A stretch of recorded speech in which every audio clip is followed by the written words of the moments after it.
Hey, my friends, happy Sunday. It's always good to see you. Today, I'm sitting with my lion friend here. Now, this is not Aslan.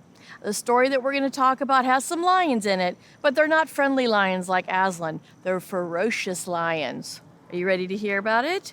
All right, I'm going to read to you today out of this Bible because I think you guys, a lot of you have this one at home. So read along if you want, but I'm going to read it to you and then we'll just chat for a little bit afterwards. Sound good?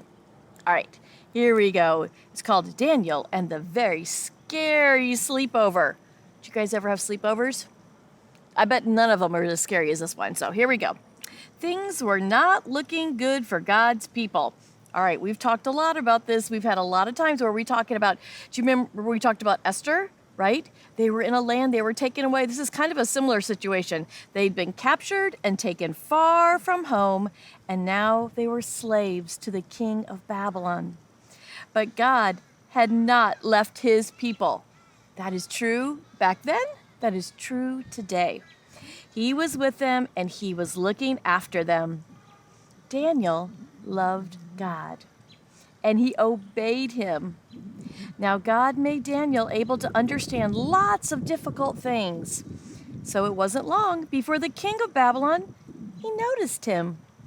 King Darius liked how clever Daniel was. So he made Daniel his important helper of all, the most important of all, and put him in charge of lots of other helpers. So here he was. He was able to do things. Again, why? Because Daniel was so smart?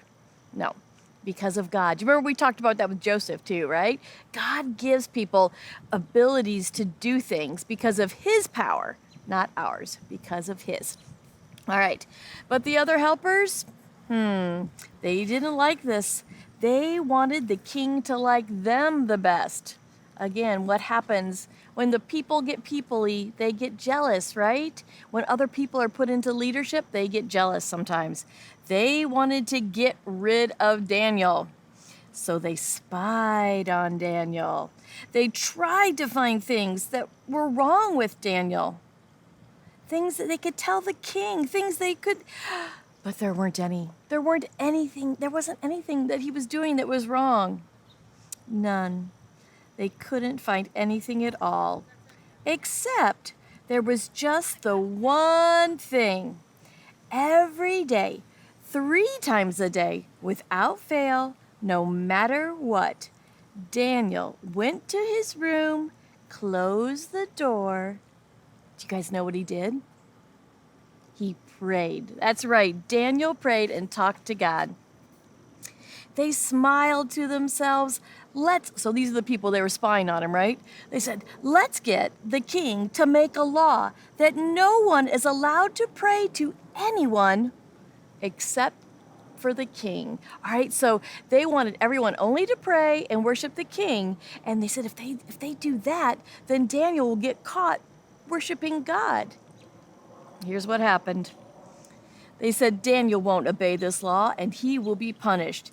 They were so pleased with themselves for being so clever. You know, you're in trouble when you start getting really pleased with yourself, right? So here we go. They hurried off to tell the king. The king liked their idea. There we go again. You know, we've talked about many stories now where the people on the sidelines, they convince the king of something and they're using the king's ego, right? The king is being told, we think that everyone should just worship and pray to you, king. And he's like, well, maybe so. Maybe they should just pray to me. Don't believe things like that, you guys. We know who to pray to. We know who to worship. One true God. All right. Well, the king liked their idea. He didn't know that they were tricking him. So he made it into a law. Everyone must pray only to me, the king said. If you don't, the lions will have you for dinner. Now, I am so glad Mr. Lion here is just a statue because those lions were ferocious. They were big and they were hungry. All right. Daniel heard this. He knew it was wrong to pray to anyone except for God. He had to do what God said, whatever it cost him, even if it meant he would die.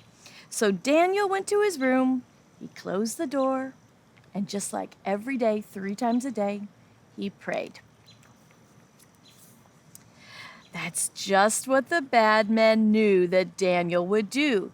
They skipped straight off to tell the king, and listen to how they talked to him. It's so funny. "Oh, most glittering highness, your law says, does it not, that everyone must pray to you alone, sire." So even in their language, they're just building him up. "Oh, most glittering high king." Oh my goodness. "Well, yes," said the king. "Oh, magisterial brightness." Now, do you think they talked to him like that before? No, they were just building up that ego, right? "Then correct us if we're wrong, but it would seem that Daniel is praying to God and not you." Now, how do you think the king felt? How many think he was really, really mad? And how many think he was really, really sad? Well, you guys are right. He was really sad. He liked Daniel, right? And he's probably realizing that he got tricked here. The king was sad. He had been tricked. He didn't want to hurt Daniel, but he couldn't change the law. He was tricked, and he made a law that Daniel would not keep. And so he let the soldiers throw Daniel to the lions. And then he said, "May your God, who you love so much, rescue you." And so here's the picture. I love this. Can you see where he throws him into the lion? Then, all right. What do you guys think will happen? This is a pretty scary night, huh? Should I stop here or should I keep reading? Okay, I'm going to keep reading. Here we go. The king, he went back to the palace, but he didn't sleep at all that night. Not a wink. Have you ever felt like that? I just can't sleep. I'm so worried. He tossed and turned until finally, at the first glimmer of dawn, he leaped out of bed and he ran straight to the lion's den. "Daniel, Daniel," he cried, "has your God rescued you?" So he was so hoping he would.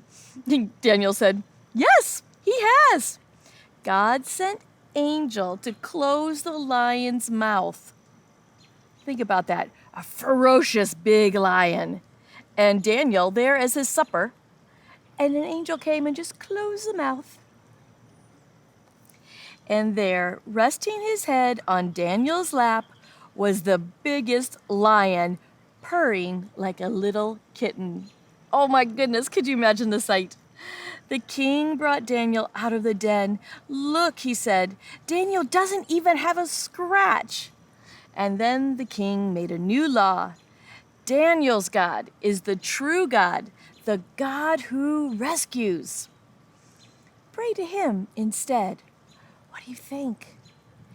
It would change the whole kingdom. All right, you guys, I want to switch because I want to read to you right out of the Bible what the king actually said, okay? This is so exciting.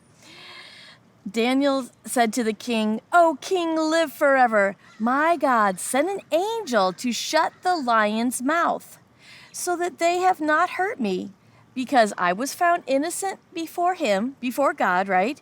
And also, O king, I have done no wrong before you."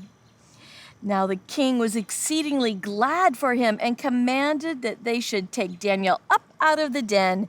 So Daniel was taken up out of the den, and no injury whatsoever was found on him, because he believed in his God. All right? So that's what we hear, but this next part is what the king told his people. All right? So do you guys remember how Esther saved her people and how Josiah brought the word back to his people, right? This is what happened when Daniel was true to God and obeyed God. This is King Darius. This is what he wrote. "To all the people, the nations and languages that dwell in the earth, peace be multiplied to you. I make this decree." All right, that's a big deal. When a king says, "I make this decree," this means he means it. "That in every dominion of my kingdom, men must tremble and fear before the God of Daniel. For he is the living God." Ding, ding, ding. Let me say that again. Daniel told the king, and the king told all the people, "For he is the living God, the God of Daniel, the one true king, the one true God. And steadfast forever, his kingdom is the one which shall not be destroyed, and his dominion shall endure to the end. He delivers and he rescues and he works signs and wonders in heaven and on earth. Wow, could you imagine the king saying this? He who has delivered Daniel from the power of the lions. So this Daniel prospered in the reign of Darius and in the reign of Cyrus in Persia. So again, in the land of Persia, right? There he is, the king, declaring that God, the one true God that you know and that I know, that is the God that his whole kingdom must follow. All right? These guys, these great guys and gals for God that we have been talking about, I'm going to give them another name. We're going to call them kingdom changers. What do you think? And my question for you guys is, do you want to be a kingdom changer? So let's go back and look a little bit. Let's see. God protected Daniel from something really scary. Have you ever had a time when you've been really scared? What did Daniel do for that protection? What did he do? He prayed, right? So when you're in a scary time, just pray and watch for God to work. Daniel's bravery and trusting God and obeying God changed the whole kingdom. So Daniel, instead of saying, oh, I must run away because I heard there's a new law, he said, no, I'm going to keep praying to God. I'm going to do what God said. I'm going to obey him. I'm going to trust him. And how did it turn out? It changed the whole kingdom. For the king Darius said, all the people in my kingdom must follow God, the God of Daniel, the one true God. He became a kingdom changer. So think about it. Are you going to become a kingdom changer? Are you going to obey God? Are you going to trust God? And what do we do when we need help? We pray. Even when you might face a lion, pray. Even when you find hard times, pray. It may just be going to your own sleepover. It may be trying something new. It may be anything that's a little scary, anything where you need God's help. Just pray and then watch God. I love how at the beginning of the story, it said God's people were in trouble again. But at the end of the story, we see how God stayed with them, changed the whole kingdom and had them following him. So guys, I hope you'll think about this summer. If you missed our stories on Josiah and our story on Esther, go back on TVC Kids Nashville YouTube and watch those. See how these great guys and gals for God can be kingdom changers and people who step out just because they obey and trust God, just like you. So you're some great guys and gals for God too. Did you know that?